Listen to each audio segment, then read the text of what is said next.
पानी पाकिस्तान की red line, 24 crore पाकिस्तानियों के इस बुनियादी हक पर आंच नहीं आने देंगे। कौम आहनी दीवार बन जाए तो दुनिया की कोई ताकत इसे गिरा नहीं सकती। ऐसी रियासत बनाना चाहते हैं जहां तमाम इदारे कानून के मुताबिक काम करें। फील्ड मार्शल आसिम मुनीर की मुख्तलिफ जामियात के वाइस चांसलर्स, प्रिंसिपल्स और सीनियर असातिज़ा कराम से गुफ्तगू। कहा कि बलूचिस्तान में दहशतगर्द फितना हिंदुस्तान है, इनका बलोचों से कोई ताल्लुक नहीं। जो कोई भी रियासत को कमज़ोर बनाने का बयानिया बनाने की कोशिश करे उसकी नफ़ी करें। हिंदुस्तान जान ले पाकिस्तान कश्मीर को कभी नहीं छोड़ेगा। असातिज़ा को पाकिस्तान की कहानी अपनी अगली नस्लों को बतानी है। मौरका हक में अल्लाह ताला ने हर तरह से पाकिस्तान की मदद की। शुरका ने कहा कि पाकिस्तान और अपनी मुसल्लह अफवाज पर फ़ख्र है और हम इनके शाना बशाना खड़े रहेंगे। वज़ीर-ए-आज़म शहबाज शरीफ 2 रोज़ा दौरे पर ताजिकिस्तान पहुँच गए। दोशंबा एयरपोर्ट पर ताजिक हम मनसब ने इस्तकबाल किया। वज़ीर-ए-आज़म ताजिकिस्तान के सदर इमाम अली रहमान से मुलाकात करेंगे। शहबाज शरीफ ग्लेशियर्स के तहफ़्फ़ुज़ के हवाले से मुनक़्क़िदा बैनुल-अक़वामी कॉन्फ्रेंस में शिरकत करेंगे। वफ़ाक़ी वज़ीर इत्तलात अता तारड़ और तारिक फ़ातमी भी शहबाज शरीफ के हमरा हैं। लाचीन एयरपोर्ट पर मीडिया से गुफ्तगू में वज़ीर-ए-आज़म शहबाज शरीफ बोले, आज़रबाईजान के साथ ताल्लुकात को बहुत अहमियत देते हैं। दोनों ममालिक में मुख्तलिफ शोबों में ताल्लुकात मजबूत बनाने के लिए पुरअज़्म हैं। तिजारत, सरमायाकारी समेत मुख्तलिफ शोबों में ताउन को नई जिहत देंगे।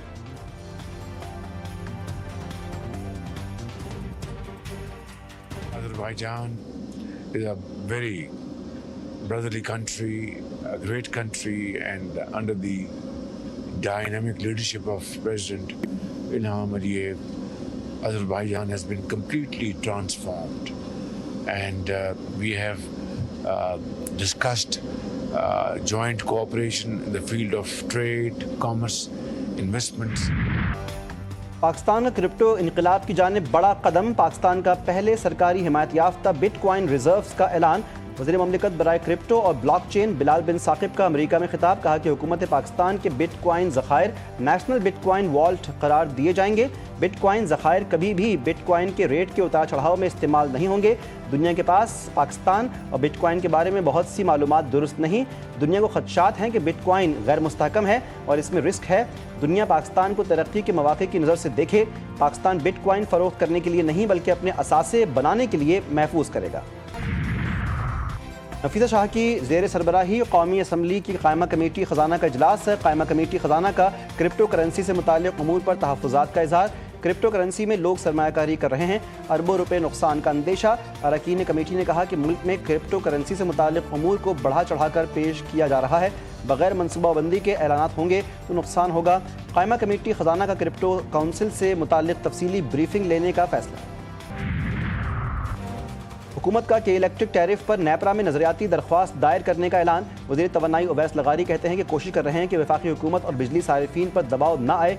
के इलेक्ट्रिक और दीगर सरमायाकार अपनी कारकर्दगी पर मुनाफा कमाएं। हमारी डेस्कोस में रेगुलेटरी कवानीन नाफिज करने चाहिए। नेपरा में जाएंगे ताकि सारिफ के लिए मुनासिब कीमत ले सकें।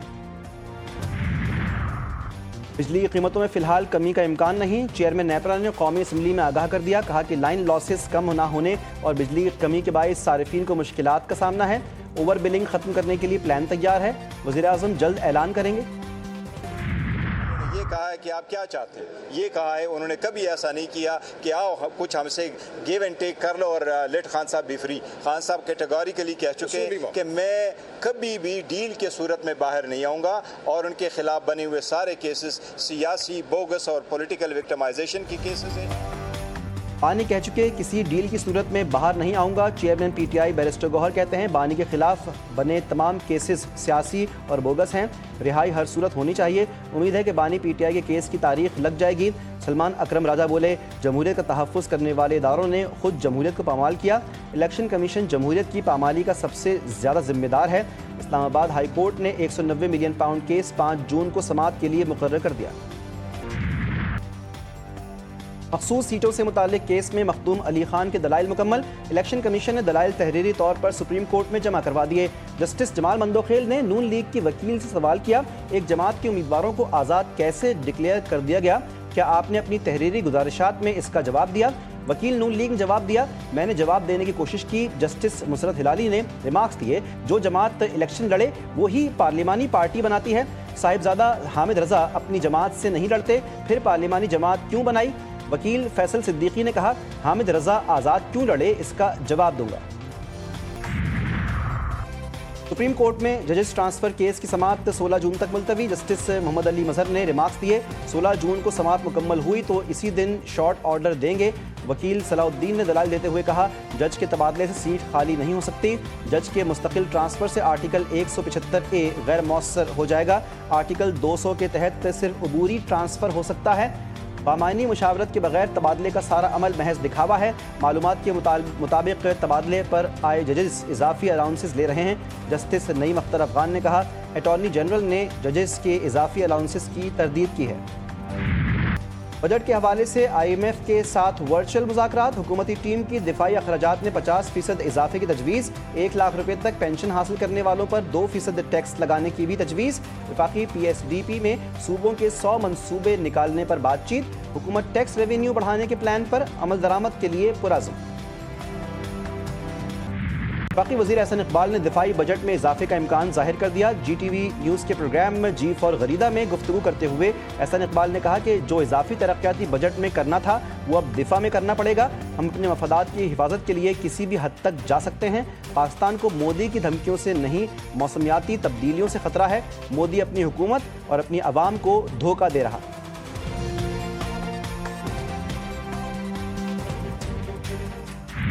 आइंदा बजट आसान नहीं होगा, वज़ीर आला सिंध ने खबरदार कर दिया। कराची में तकरीब से खिताब के दौरान शहबाज सरकार से शिकवा भी कर डाला। मुराद अली शाह कहते हैं कि वफाकी हुकूमत ने अस्पतालों के फंड्स बंद कर दिए, इसके बावजूद आवाम को सेहत की बेहतरीन सहूलियात दे रहे हैं।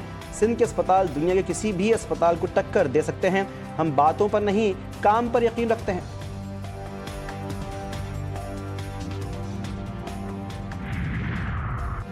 भारतीय रियासती दहशतगर्दी के मजीद सबूत मंजर-ए-आम पर। IG पुलिस आज़ाद कश्मीर का इंकशाफ।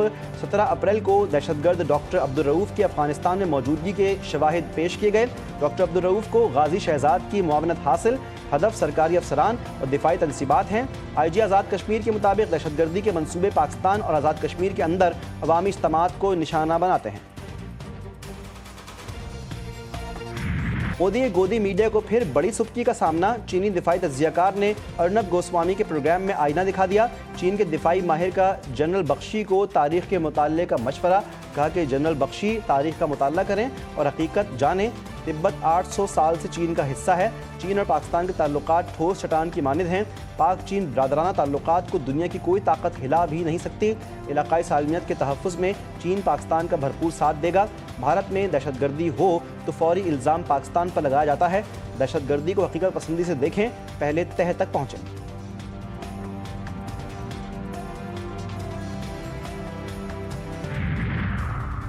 पाकिस्तान एक पुरअमन मुल्क है, हम जंग के खिलाफ हैं। भारत को अपने तैयारों पर गुरूर था जो खाक में मिल गया। शर्जील इनाम मेमन कहते हैं कि पाकिस्तान ने भारत को जंग में इबरतनाक शिकस्त दे दी। जारियत मुसल्लत करने पर पाकिस्तान ने दुश्मन को भरपूर जवाब दिया। भारत ने जंग की शुरुआत की थी, इख्तिताम पाकिस्तान ने किया। कराची में सूरज ने कहर ढा दिया। पारा 37 डिग्री को छू गया। शिद्दत 43 डिग्री महसूस की गई। आज से तेज़ समंदरी हवा चलने की उम्मीद। सिंध के बेशतर मैदानी इलाके शदीद गर्मी की लपेट में। जैकबाबाद और खैरपुर में पारा 47 डिग्री को छू गया। मीरपुर खास, नवाबशाह 46, हैदराबाद में दर्जा हरारत 44 डिग्री सेंटीग्रेड रिकॉर्ड किया गया। शदीद गर्मी ने शहरियों का बुरा हाल कर दिया। मामूलात ज़िंदगी दरहम बरहम। सिक्योरिटी फोर्सेस की बलूचिस्तान में 2 मुख्तलिफ कार्रवाइयाँ। ISPR के मुताबिक कार्रवाइयों में फितना हिंदुस्तान के 5 दहशतगर्द मारे गए। हलाक मुल्जिमान दहशतगर्दी की कई वारदातों में मतलूब थे। दहशतगर्दों के कब्जे से असलहा, गोला बारूद और धमाका खेज मवाद बरामद हुआ। लाहौर के इलाके चौहंग में CRD के मुबैना मुकाबला। फायरिंग के तबादले में 3 मुल्जिमान हलाक, 2 फरार। CRD ने 2 मोटरसाइकिल पर सवार 5 अफराद को रुकने का इशारा किया। मुल्जिमान ने पुलिस पर फायरिंग कर दी। जवाबी कार्रवाई में 3 मुल्जिमान मारे गए। बगैर इजाज़त खाने जमा करना ममनू करार। महकमा दाखिला सिंध का ऐलान। SOPs जारी। सिर्फ रजिस्टर्ड फलाही इदारों को खाने जमा करने की इजाज़त होगी। डिप्टी कमिश्नर की इजाज़त के बगैर खाने जमा करना जुर्म तस्वुर होगा। लाउड स्पीकर और बैनर्स के जरिए खानों के ऐलान पर पाबंदी आयद। ईद के दौरान असलहा लाइसेंस मुअत्तल रहेगा। इज्तिमाई कुर्बानी की इजाज़त भी कमिश्नर्स और डिप्टी कमिश्नर्स ही देंगे। वक्त कम, मुकाबला सख्त। कुर्बानी के जानवरों की खरीदारी को टॉप गियर लग गया। मवेशी मंडियों में रश बढ़ने लगा। खूबसूरत, तगड़े मगर महंगे जानवरों की बहार। बैल बकरे और सहरा के शहजादे लाखों में। खरीदार और व्यापारियों में दाम पर तकरार उरूज पर। लाहौर की मवेशी मंडी में अंग्रेज़ बैलों ने धाक बिठा दी। खूबसूरत सफ़ेद जोड़ी की कीमत 50 लाख मुकर्रर। कुर्बानी नाम इसी चीज़ का है कि अल्लाह के नाम पे अपनी प्यारी चीज़ कुर्बान करो। फिर इस तरह दुख भी बहुत होता है जिस दिन कटवाते हैं, लेकिन बस अल्लाह पाक के हुक्म के मुताबिक हम लोग अपनी चीज़ों को कुर्बान करते हैं। तरास कद खूबसूरत दिसामत लंबे कान, कोयटा में राजा बबलू और ताबड़ों की धूम। कोयटा में शहरी ने कुर्बानी के लिए आला नस्ल के 3 बकरे पाले। सलमान कहते हैं कि नाज नखरों से पाले गए जानवर जब कुर्बान करते हैं तो दुख होता है, मगर अपनी प्यारी चीज़ अल्लाह की राह में कुर्बान करने से दिली सुकून भी मिलता है। क़यानी फ़ौज की इमदादी मरकज़ पर जमा मुतासरीन पर अंधाधुंध फायरिंग, 10 फ़लस्तीनी शहीद, 62 जख्मी, 4 फ़लस्तीनी भगदड़ में कुचलकर जान से गए। अलबरीज कैंप पर वहशियाना बमबारी में ममनुआ हथियारों का इस्तेमाल, सुबह से जारी हमलों में 64 फ़लस्तीनी शहीद, 100 से ज़ायद जख्मी, शोहदा में सहाफ़ी और उसके अहल खाना शामिल। इसराइली फ़ौज का अल-ऊदा अस्पताल को खाली करने का हुक्म। यूनिसेफ ने कहा कि गज़ा में 50,000 से ज़ायद बच्चे शहीद या ज़ख्मी हो चुके हैं। जनूबी लबनान पर ड्रोन हमले में 1 लेबनानी शहीद, 4 जख्मी। क़याम मुत्तहिदा में फ़लस्तीनी मंदूब की आहों में डूबी पुकार, गज़ा में हज़ारों बच्चों की शहादत, माओं की चीखें, भूख से मरने वाले और अस्पतालों की तबाही पर आलमी ज़मीर की खामोशी पर शिद्दत गम से रो पड़े। कहा कि ये नाकाबिल बर्दाश्त है, कोई कैसे ये बर्दाश्त कर सकता है। सऊदी अरब के खिलाफ तनकीदी सोशल मीडिया पोस्ट पर गिरफ्तार ईरानी आलिम गुलाम रज़ा कासमियान रिहा, मदीना से तेहरान पहुंच गए। ईरानी वज़ीर ख़ारजा अब्बास इराक़ची ने कहा, ईरान किसी को भी सऊदी अरब के साथ ताल्लुकात में खलल डालने की इजाज़त नहीं देगा। ईरान की पड़ोसी पॉलिसी में सऊदी अरब बहुत अहम मुकाम रखता है। अमेरिकी सदर डोनाल्ड ट्रंप को एक दिन में 2 झटके, वफाकी अदालत ने तिजारती टैरिफ को गैर कानूनी करार दे दिया। 3 जजेस पर मुश्तमिल पैनल ने चीन, मैक्सिको और कनाडा पर इजाफी टैरिफ का निफाज रोक दिया। ट्रंप इंतजामिया ने फैसले के खिलाफ अपील दायर कर दी। ट्रंप के साथी और हुकूमती मुशीर एलॉन मस्क ने साथ छोड़ दिया। टैक्स के निफाज पर इख्तलाफात के बाइस मुस्तफ़ी।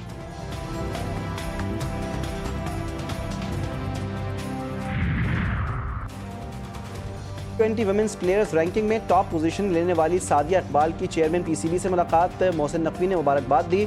वर्ल्ड नंबर 1 बॉलर की शर्ट भी दी। मोहसिन नकवी ने कहा, सादिया इकबाल का एजाज़ पाकिस्तान के लिए बाइस फ़ख्र है। उम्मीद है कि वर्ल्ड कप में भी अच्छी कारकर्दगी का तसलसल बरकरार रखेंगे। पाकिस्तान और बांग्लादेश के दरमियान T20 सीरीज़, दोनों टीमों के दरमियान दूसरा मैच कल होगा। मैच रात 8 बजे क़ज़ाफ़ी स्टेडियम लाहौर में होगा। पाकिस्तान की टीम को मेहमान बांग्लादेश की टीम के खिलाफ 3 मैचों की सीरीज़ में 1-0 की बरतरी हासिल। और पाकिस्तान ने भारत को खेल के एक और मैदान में धूल चटा दी।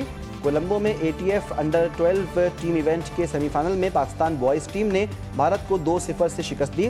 पाकिस्तान टीम इवेंट के फाइनल में पहुंच गई।